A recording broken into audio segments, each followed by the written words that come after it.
Cette année, l'année 2021, c'est l'anniversaire du 20e anniversaire de la participation chinoise à l'OMC. Comment est-ce que vous voyez cette participation chinoise, surtout en 2001, la Chine était critiquée comme ne pas être un marché libre, comme ne pas être un marché, une économie de marché. Et comment est-ce que vous constatez cette évolution du marché chinois et aussi de la participation chinoise à l'international depuis 20 ans? Durant ma carrière professionnelle, j'ai toujours couvert la politique commerciale. Donc, le sujet que vous venez d'aborder est évidemment un sujet qui me tient particulièrement à cœur, que j'ai suivi à partir de 2004, donc 3 années après cette adhésion. Et je dois dire, j'étais toujours surpris par les remarques de collègues, voire aussi de commentaires venant d'autres délégations ou d'experts qui prenaient cette adhésion de la Chine à l'OMC d'une manière, je dirais, assez nonchalante, comme c'était tout à fait normal qu'un pays comme la Chine y adhère.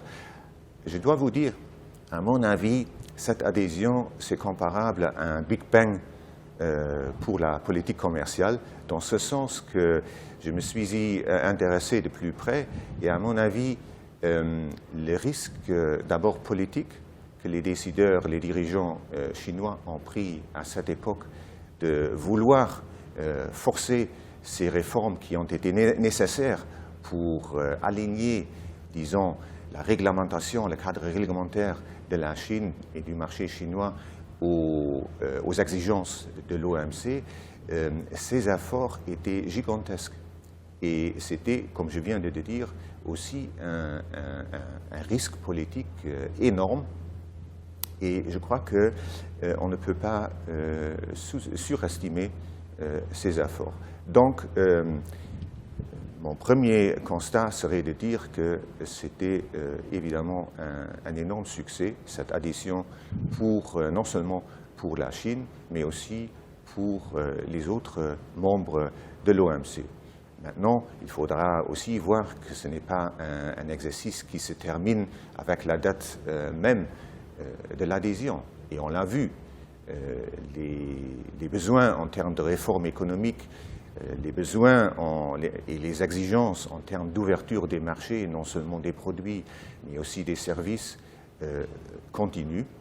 Et la Chine continue à prendre très au sérieux ces efforts, continue d'ouvrir son marché. Maintenant, on ne parle pas seulement du commerce en tant que tel, mais il faudra aussi tenir compte, par exemple, des règles en matière de la protection de la propriété intellectuelle. C'est un chapitre très important. Il y en a d'autres, comme les mesures sanitaires et phytosanitaires. Donc je dirais que c'est un exercice qui continue à se dérouler. Et les efforts que la Chine a entrepris en 2001 pour y adhérer, je crois que la Chine est en train de répéter en quelque sorte cet exercice. Pourquoi? Parce que les engagements que la Chine vient de prendre, notamment sur le développement vert, sur l'économie verte, sur la réduction des émissions de carbone, tout cela nécessitera à nouveau un refondement complet, non seulement de l'économie chinoise, mais je dirais aussi du pays, de la société en tant que telle. Et c'est d'ailleurs quelque chose qui ne s'applique pas seulement à la Chine, mais à l'ensemble des autres pays qui doivent aussi entreprendre ces réformes.